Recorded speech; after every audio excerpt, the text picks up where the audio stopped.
Hi hello नमस्कार, तुमचे विद्यास किचनमध्ये स्वागत आहे. तर आज मी तुम्हाला रताळ्याची पोळी कशी बनवायची हे सांगणार आहे. त्यासाठी इथे मी 5-6 रताळी स्वच्छ 2 वेळा 2 पाण्याने धुवून त्याला कुकरमध्ये उकडायला ठेवून दिली. त्यानंतर परातीमध्ये 2 वाट्या गव्हाचे पीठ स्वच्छ चाळून घेतले व त्यात 1 चमचा हळद, चवीनुसार मीठ व 2 चमचे तेल घालून लागेल तसे पाणी घालून मळून घ्यायला चालू केले. पीठ चांगले मऊ लुसलुसीत मळून घेतल्यानंतर त्याला 2 चमचे तेल लावून एका बॉलमध्ये थोडा वेळ झाकून ठेवले. त्यानंतर इथे मी थोडा गूळ चिरून घेतला. तोपर्यंत इकडे रताळी उकडलेली होती. ती उकडलेली रताळी प्लेटमध्ये काढून त्यांचे सालं काढायला घेतले. सालं काढून घेतलेल्या रताळ्यांना एका त्यांना मी मॅश करून घेतले. इथे रताळी थोडीच असल्यामुळे मी इथे मॅश करायला ग्लासाचा वापर केला आहे. तुम्ही मॅशरने पण हे मॅश करू शकता. त्यानंतर गॅसवर कढई ठेवून त्यात मी 2 चमचे तूप घालून घेतले व मॅश केलेले रताळी त्यात घातली. ती 2 मिनटं मंद आचेवर परतून घेतली. परतून झाल्यानंतर त्यात आपण चिरलेला गूळ घातला व तो गूळ एकजीव होईपर्यंत त्याला मिक्स करून घेऊन त्याचं एकसारखं मिश्रण तयार करून घेतलं.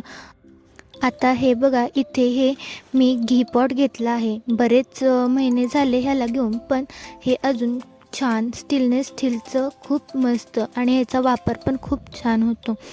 तर त्यात आपण तेल, तूप अशा गोष्टी ठेवू शकतो.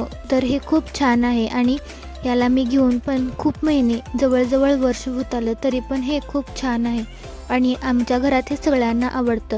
जर तुम्हाला पण हे पाहिजे असेल तर मला नक्की कमेंट करा.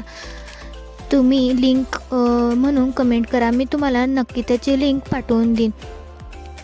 तर आता इथे आपण हे गुळाचं आणि रताळ्याचं सारण एकजीव करून घेतल्यानंतर एका बाजूला ठेवून घ्यायचं. आता इथे मी एका पातेल्यावर पुरणपोळीची जी आपली चाळण असते ती घेतली आहे.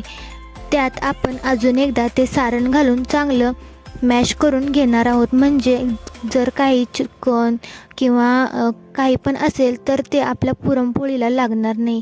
त्यामुळे आपली पुरणपोळी छान मऊ लुसलुसीत व टम्म अशी फुगलेली असेल.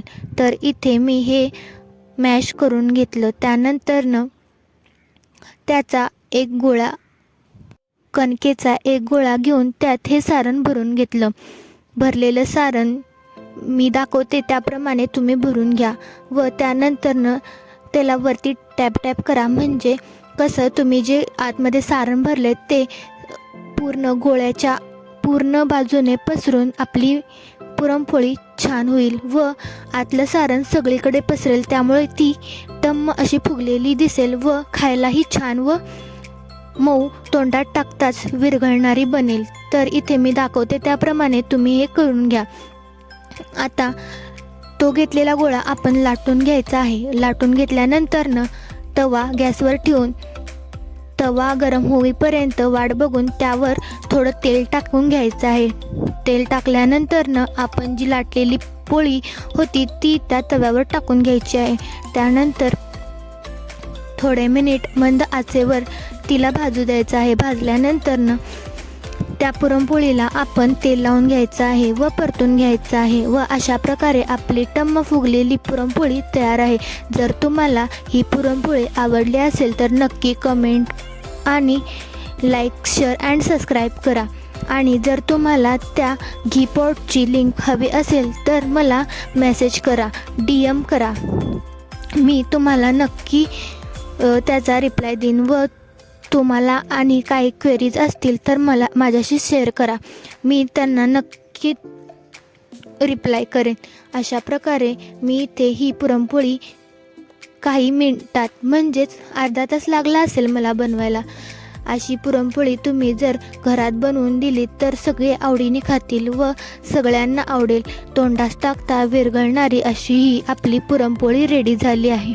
तर तुम्ही पण एकदा नक्की करून पहा. माझा व्हिडिओ तुम्ही वेळात वेळ काढून बघितला त्यामुळे मी तुमची आभारी आहे. थँक्यू.